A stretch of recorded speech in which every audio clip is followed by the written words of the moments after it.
Hi எல்லாரும் எப்படி இருக்கிறீங்க? வெற்றிகரமாக இன்றைக்கி தைப்பூசத்துக்காக முருகனுக்கு மாலை போட்டு 8 நாள் கம்ப்ளீட் ஆயாச்சு.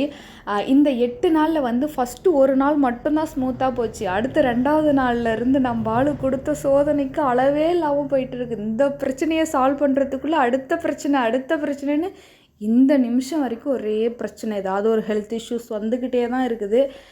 ஸோ இதுக்கு ஏற்ற மாதிரி நான் நினச்சிக்கிட்டே இருந்த மாதிரி ஒரு சிஸ்டர் ரிப்பீட்டடாக கமெண்ட் பண்ணிக்கிட்டே இருந்தாங்க. மாலை போட்டத்துலேருந்து என் குடும்பத்தில் ஒரே பிரச்சனை, மனசு ரொம்ப கஷ்டமாக இருக்குது, இந்த மாதிரி மாலையில் வந்து இந்த மாதிரிலாம் பிரச்சனை நடக்குது, எனக்கு என்ன பண்ணுறதுனே தெரியல, இதுக்கு ஏதாச்சும் ஒரு தீர்வு சொல்லுங்கள் சிஸ்டர். கண்டிப்பாக வந்துட்டு தீர்வு வந்து சொல்கிற அளவுக்கு நான் பெரிய ஆள் கிடையாது. பட் நான் என்னோடய எக்ஸ்பீரியன்ஸ் வச்சு நான் சொல்கிறேன். என்னன்னாக்கா, கண்டிப்பாக முருகன் கிடையாது, எந்த ஒரு இஷ்ட தெய்வமாக இருந்தாலும் நம்ம அவங்களுக்காக வேண்டுதல் இல்லை ஒரு பரிகாரம் ஏதோ ஒன்று பண்ணுறோம், ஏதோ ஒரு விஷயம் நமக்கு வேணுன்றதுக்காக நம்ம கடவுள்கிட்ட போய் கேட்குறோம் அதை.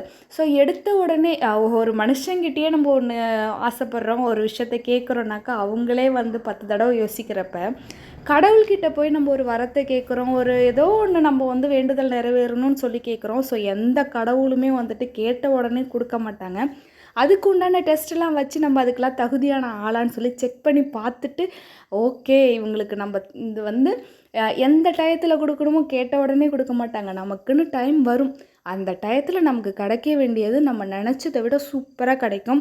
ஸோ எதை நினச்சியும் கவலைப்படாமல் நீங்கள் எதுக்காக வேண்டுதல் இருக்கீங்களோ அதை வச்சு நீங்கள் போய்கிட்டே இருங்க. நீங்கள் வேண்டிக்கிட்டே இருங்க, கஷ்டப்படுங்க, அவமானப்படுங்க, எல்லாம் படுங்க. கண்டிப்பாக வந்துட்டு உங்களுக்கு எப்போ என்ன வரம் கொடுக்கணுமோ அப்போ நம்மளால கரெக்டாக கொடுத்துருவாரு.